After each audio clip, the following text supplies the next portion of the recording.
एकादश कोटि शिवलिंग का निर्माण और उनका पूजन रुद्र यज्ञ के रूप में चल रहा है। चंडी यज्ञ भी चल रहा है।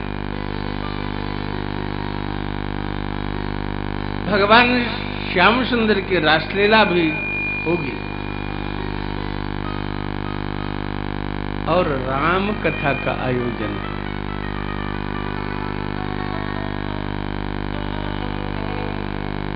ज्यादा मैं बोलूंगा नहीं, आप तो कथा सुनेंगे ही सुनेंगे।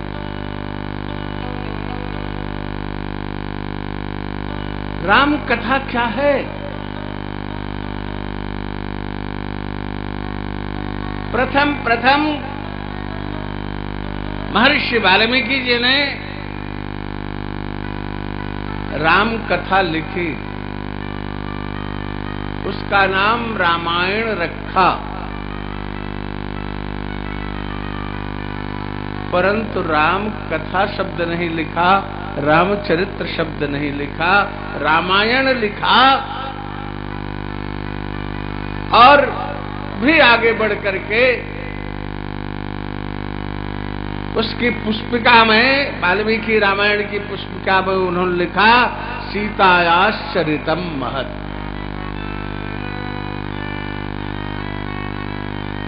परम्बा जगदम्बा भगवती जानकी का परम पावन महान चरित्र के रूप में रामायण लिखा। सच में सीता का चरित्र ही रामायण है, राम का घर है, राम का वासस्थान है। बहुत से रामायण वाल्मीकि जी ने और बहुत से रामायण लिखे, आनंद रामायण प्रभृति। तब से आज तक विद्वानों ने, महात्माओं ने रामायण लिखना प्रारंभ कर दिया। भगवान व्यास ने भी द्वापर के अंत में रामायण लिखते हैं, जिसको अध्यात्म रामायण के नाम से हम लोग जानते हैं। और वर्तमान में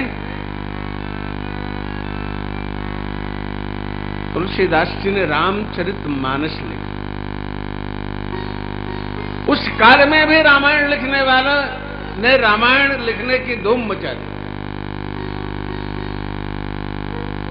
कहीं कृत्यवास रामायण लिखा जा रहा है, कहीं एकनाथ रामायण लिखा जा रहा है, कहीं कंब रामायण लिखा जा रहा है, आदि आदि आदि आदि। चकवस्त भी लिखा गया, उर्दू रामायण लिखा गया हो, उर्दू रामायण।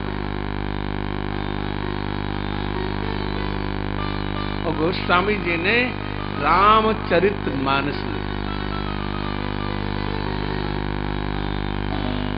रामचरितमानस, और उसको घोषित भी किया कि भगवान शंकर ने अपने मानस में रामचरित को लिख रखा था। वही माता पार्वती के प्रश्न करने पर ज्यों का त्यों प्रकट कर दिया। रस रचि महेश निज मानस राखा, पाय सुसमय शिवासन भाखा। नारायण समय प्राप्त करके माता पार्वती के माध्यम से जगत कल्याण के लिए समाज में इसको सुप्रसिद्ध किया। नारायण रामचरितमानस को गोस्वामी तुलसीदास जी ने लिपिबद्ध किया। और मुझको तो लगता है कि रामचरितमानस को वाल्मीकि रामायण के अनुवाद के रूप में श्री हनुमंत लाल जी ने लिखा। मैं तो यही मानता हूं। जगह जगह जब अब व्यवस्था हुई है, तुलसीदास जी को छंद नहीं सूझता था, हनुमान जी ही उस छंद की पूर्ति किया करते थे।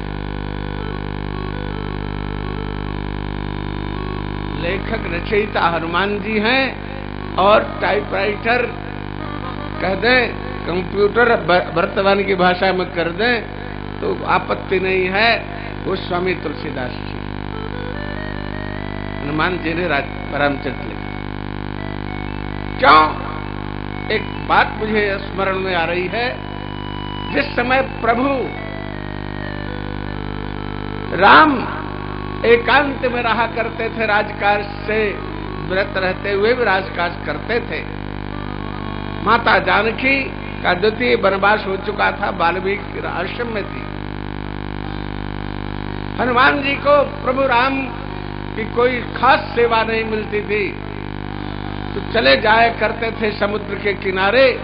सेतु बंध के समय अवशेष जो पत्थर पड़े थे उन पत्थरों पर रामचरित लिखा करते।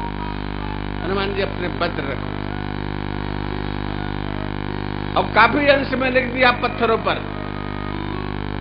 नारायण, एक दिन वाल्मीकि जी से भेंट हुई। हनुमान जी ने वाल्मीकि रामायण तो सुन नहीं रखा था, अपनी रामायण दिखाया वाल्मीकि जी को कि आप वाल्मीकि रामायण लिखे हैं, हमने कुछ लिखा है, इसको देखो। वाल्मीकि जी ने हनुमान जी के द्वारा लिखी रामायण देखी, उदास हो। कहा, हनुमान जी, हमने पहले से रामायण लिख रखी और उसी के अनुसार प्रभु राम लीला भी संपादित कर रहे, परंतु तुम्हारी रामायण इतनी उच्च कोटि की है, इसके आगे तो हमारी रामायण को कोई पूछेगा नहीं। वाल्मीकि जी को उदास देख करके हनुमान जी ने वो सब शिलालेख अपना उठाया और समुद्र में डाल दिया। वही रामायण महाराज भोज के समय में कुछ मछुआरों को मिला, कुछ अंश,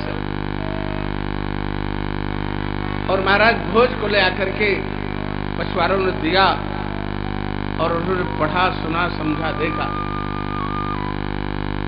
तो उन्होंने विद्वानों की सभा बुलाई और कहा, इसका अन्वेषण करो।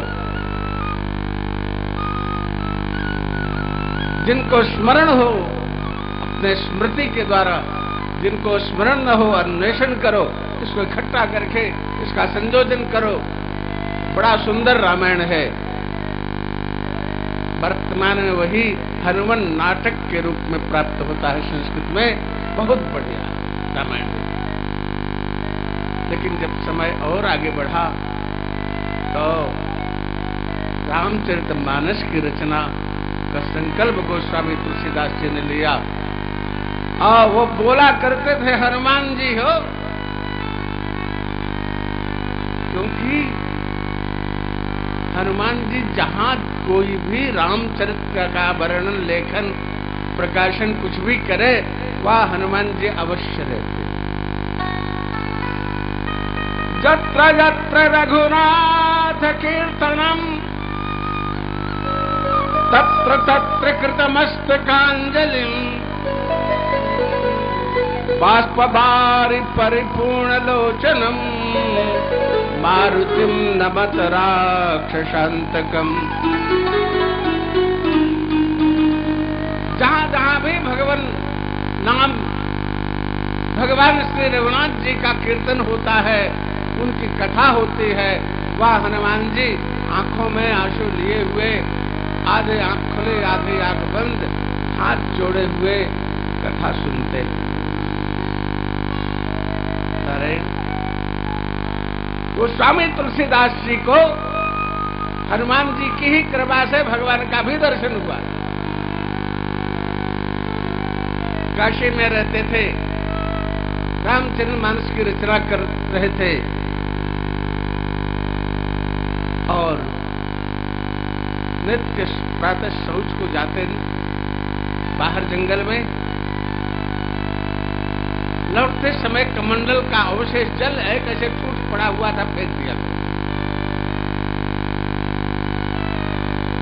एक दिन उसमें से एक प्रेत प्रकट हो गया सामने, भूत। उसने कहा, तुलसीदास जी आप मांग लो क्या चाहते हो। कहा आप कौन? कहा मैं तो भूत हूं। कहा मुझे और क्या चाहिए, रघुनाथ जी के अतिरिक्त और क्या चाहिए, मुझे रघुनाथ जी का दर्शन करा दो। उस प्रेत ने कहा अगर रघुनाथ जी का दर्शन कराने की मुझ में क्षमता होती तो मैं प्रेत ही क्यों होता। कहा क्यों प्रसन्न हो हमारे ऊपर? कहा आप नित्य जल मुझे दिया करते हैं, इस झूठे पेड़ में मैं रहता हूं, मैं रघुनाथ जी का दर्शन तो नहीं करा सकता हूं लेकिन मैं उपाय बता सकता हूं। कहा अच्छा बताओ क्या उपाय है। कहा संकट मोचन मंदिर पर नित्य राम कथा होती है और हनुमान जी सबसे पीछे आते हैं। फटे पुराने चिथड़े कपड़ों में गुदड़ी लपेटे हुए और कोढ़ी का सा बेत बना करके हाथ पैरों में गलन दिखाई पड़ती है। आकर के सबसे पीछे बैठते हैं कोने में और कथा सुनते हैं। कथा के अंत में वे फिर सबसे पीछे जाते हैं, सब चला जाता है। उन्हें आप पकड़ लो, वो दर्शन करा दो। ऐसा ही हुआ। तुलसीदास जी संकट मोचन मंदिर पर गए। हनुमान जी जब आए देखते रहे, जब कथा समाप्त हुई सब चले गए तो तुलसीदास जी जाकर के हनुमान जी की चरण पकड़ ली। हनुमान जी ने बहुत छुड़ाया, छोड़ दो मैं कुष्ठी हूं, तुम्हारे कुष्ठ हो जाएगा, मत छुओ मुझको। तुलसीदास जी ने कहा अब तो जो होना है सो हो जाने दो, मैंने पहचान लिया है, अब आप मुझसे छिपो मत, अब मेरे ऊपर कृपा करो। हनुमान जी ने कहा पूछा अच्छा क्या चाहते हो? कहा मुझे रघुनाथ जी का दर्शन कराए। कहा चलो चित्रकूट में दर्शन होगा। तुलसीदास जी चित्रकूट आते हैं और जंगल में रहते हैं। एक दिन हनुमान जी की प्रार्थना को सुन करके राम लक्ष्मण राजकुमार वेश में घोड़े पर चढ़े हुए आए। तुलसीदास जी अपना भजन कर रहे थे, सामने से निकल गए। तुलसीदास जी ने सोचा किसी राजा के लड़के हैं, हमको इनसे क्या लेना देना। चले गए अपना तुलसीदास जी भजन करते। हनुमान जी पीछे से आए, कहा रघुनाथ जी के दर्शन हुए? कहा नहीं तो। कहा अभी निकल के गए तुम्हारे सामने से राम लक्ष्मण घोड़े पर चढ़े हुए। कहा दर्शन तो हुआ परंतु पहचान नहीं हुई, परिचय नहीं हुआ। एक बार कृपा करके दर्शन भी करा दो और पहचान भी करा दो। अभी अभी माघ का महीना बीता है, माघ अमावस्या तिथि थी चित्रकूट में और राम घाट पर बैठे तुलसीदास जी स्नान करके ठाकुर सेवा के लिए चंदन घिस रहे थे। इतने में राम लक्ष्मण दोनों छोटे से छोटे बालक के रूप में 10-10, 12-12 वर्ष के रूप में आते, कहते हैं बाबा मुझे चंदन दे दो। नारायण। तुलसीदास जी ने कहा बेटा बैठो, ठाकुर जी के लिए चंदन घिस रहे हैं, अभी घिस लेते हैं तो ठाकुर जी की सेवा करके प्रसादी देंगे। हनुमान जी ने सोचा अब फिर बाबा चुप रहे। तब तक वहां एक वृक्ष था, उस पर बैठ करके तोते के रूप में हनुमान जी संकेत करते हैं कि चित्रकूट के घाट पर भई संतन की भीड़, तुलसीदास चंदन घिसे तिलक देत रघुवीर। इतना सुनते ही तो तुलसीदास जी पहचान गए, चरणों को पकड़ लिया और ठाकुर जी से परिचय दर्शन दोनों। फिर रामचरितमानस की पूरी रचना की। रामचरितमानस हनुमान जी की कृपा से ही पूर्ण हुआ। मैं कहता हूँ हनुमान जी ही उसके रचयिता हैं। तुलसीदास जी महाराज लेखक हैं, कंप्यूटर हैं, टाइपराइटर हैं, जो चाहो सो मान लो। अस्तु। तो नारायण, वो राम कथा आज बालाघाट में, ये बताओ, कभी तो कैलाश पर हुआ करते थे, भगवान शिव कथा करते थे, कभी काशी में हुआ करते थे, कभी प्रयाग में याज्ञवल्क्य जी कथा करते थे, भरद्वाज मुनि समस्त ऋषियों और भक्तों के साथ सुनते थे। अयोध्या में भी नित्य कथा हो रही है, होती है, परंतु आज वो कथा जो भगवान शंकर ने की थी, जो याज्ञवल्क्य मुनि ने की थी, जो अनेक विद्वानों महात्माओं ने परंपरागत किया है, वही कथा आज बालाघाट निवासियों के लिए बहुत ही सुलभ है? हमारे आचार्य कौशिक जी बहुत परिश्रम करके, आप लोगों का सहयोग करके नारायण ये राम कथा के लिए उपस्थित हैं। राम कथा आप सुनेंगे नारायण। हम तो वही स्थिति है हमारी, कब कहाँ रहेंगे कोई ठिकाना नहीं, और सच में सन्यासी का कोई ठिकाना नहीं होना चाहिए। मुझे तो जल्दी निकल जाना चाहिए था, विलंब हो रहा है।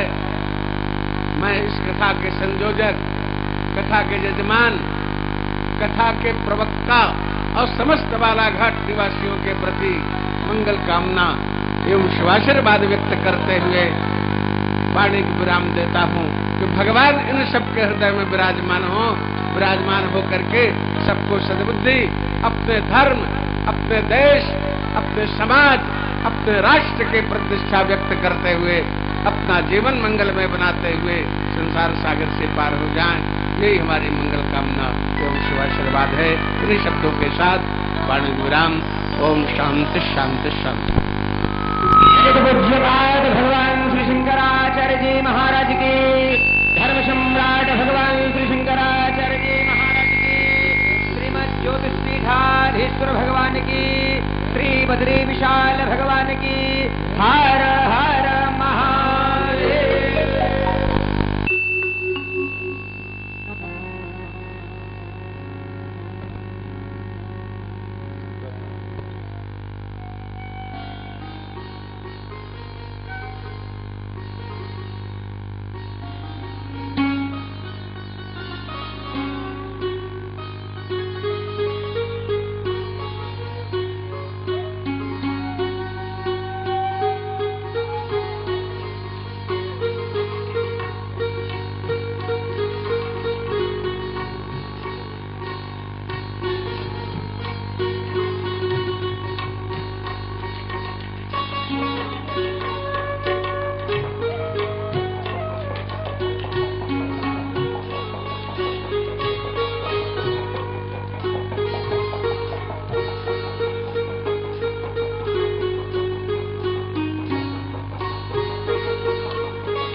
आइए एक क्षण के लिए श्री हनुमान जी महाराज को अपना गुरु मानते हुए गोस्वामी तुलसीदास जी महाराज की छवि हृदय में उतारते हुए और फिर हम मानस में प्रवेश करते हैं।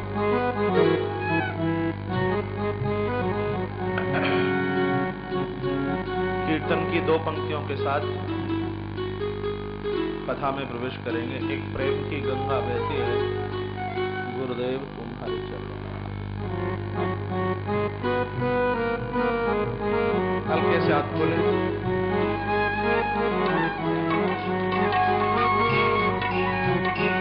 एक प्रेम की गंगा बहती है, गुरुदेव आप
सरकार की, जय हो, श्री हनुमंत लाल महाराज की, जय हो, नमः पार्वती पतये, हर हर महादेव। जय जय श्री राधे, श्री राधे, श्री राधे श्याम।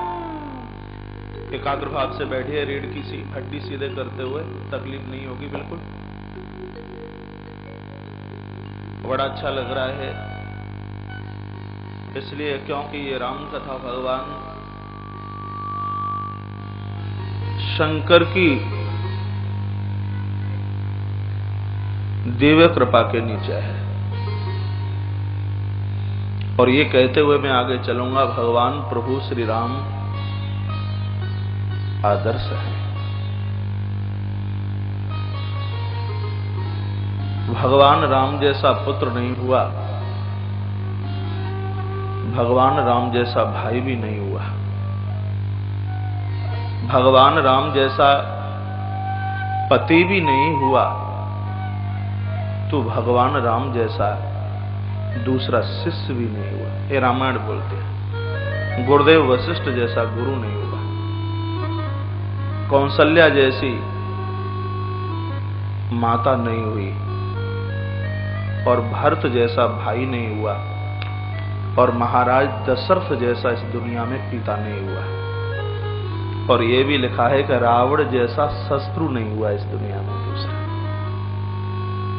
हम क्या हैं, ये प्रभु राम से पूछिए। राम आदर्श है। प्रभु राम दर्पण है। हम दर्पण देखने के लिए जाते हैं, दर्पण देखने के लिए नहीं जाते, हम दर्पण में अपने आप को देखने के लिए जाते। नाक ठीक है क्या, बाल बाल ठीक है कि नहीं, कपड़े वपड़े ठीक से हैं कि नहीं, हम दर्पण में ये देखते हैं। तो प्रभु राम को दर्पण मानिए और प्रभु राम के चरित्रों के सामने जाके खड़े हो जाइए, तब हमें पता लगेगा कि सही में हम अपने आप में क्या है। यदि कागज हो आपके पास और आपकी पॉकेट में लगी हो कलम, तो ये लिख लेना, राम कथा औषधि है और श्री हनुमंत लाल इस औषधि के डॉक्टर हैं। राम कथा औषधि है। हनुमान जी महाराज मीन्स संत, इस राम कथा का डॉक्टर है। राम कथा रूपी सत्संग ये दवाई है, साधु यानी संत इसका डॉक्टर है। आपको दवाई की दुकान में खड़ा कर दिया जाए और ये कह दिया जाए कि तुम्हें जो अच्छी लगे सो दवाई ले लीजिए, और आपने अपने मन मुताबिक दवाई ले ली और उसको आपने खा भी लिया, और कहीं दवाई रिजेक्शन कर गई तो लेने के देने भी पड़ सकते हैं। दवाई की जानकारी कराने के लिए डॉक्टर की आवश्यकता है। बिना डॉक्टर के हम दवाई ले नहीं सकते। उसी प्रकार से ये राम कथा, ये रामचरितमानस मुझे और आपको फायदा दिलाए, उसके लिए डॉक्टर हनुमान जी की शरण में आइए। हनुमंत लाल की कृपा के बिना हमें भव रोगों से निवृत्ति मिले, ये संभव नहीं, ये संभव नहीं। 2 महीने पूर्व से यहां पाठ चल रहा है, अखंड पाठ रामचरितमानस का, जिसका समापन कल ही हुआ है। और बजरंगी के साथ और भी बंदर भालुओं के मुंह से निकली हुई सुंदर सी चौपाई, और इस बात के लिए उत्प्रेरित करती है। रामायण यही तो हमें सिखाती है, प्रभु की कृपा भये हु सब काजो, जन्म हमार सफल भाजो। पूरे बालाघाट को चौपाई याद हो गई है, छोटे बच्चे से लेकर के बूढ़े तक। आपका बहुत बड़ा सहयोग रहा है इस संकल्प को पूरा करने के लिए। अब एक संकल्प पूरा हुआ है तो मुझे लग रहा है ये भी बिल्कुल पूरा हो जाएगा। अपने कोरे कागज पर ये लिख लीजिए, 11 दिन चर्चा इस मानस की चौपाई से जोड़ते हुए करेंगे। एक बार आंख बंद करके बाबा बजरंगी का आह्वान ध्यान कीजिए। हनुमंत लाल जी की कृपा होगी, रामायण हृदय में स्थान बनाएगी। रामचरितमानस में 7 सोपान हैं। थोड़ा इसकी पहचान करा दी जाए। परिचय नहीं, पहचान। इसमें 7 सोपान हैं। सबसे पहले है बालकांड, जो मेरी और आपकी बाल्यावस्था है। दूसरा है अयोध्या कांड, जो आपका गृहस्थ जीवन है। तीसरा है अरण्य कांड, ये आपके वानप्रस्थ का समय है। उसके बाद एक एक बात को ध्यान से सुनना। उसके बाद में किष्किंधा कांड। किष्किंधा कांड है काशी, और ध्यान रखना, काशी में वास करने से जिस महत्व की प्राप्ति होती है, किष्किंधा कांड का पाठ करने से उतने फल की प्राप्ति हो जाती है। छोटा जरूर है मानस का, किष्किंधा कांड बहुत छोटा है, लेकिन जो तुलना में जो चीज थोड़ी होती है वो गुणकारी ज्यादा होती है, उसकी वैल्यू ज्यादा है, उसकी कीमत ज्यादा है। 1000 रुपए के आलू बहुत आ जाएंगे, लेकिन 1000 रुपए का कंचन नहीं आ सकता। हाँ, छोटा है।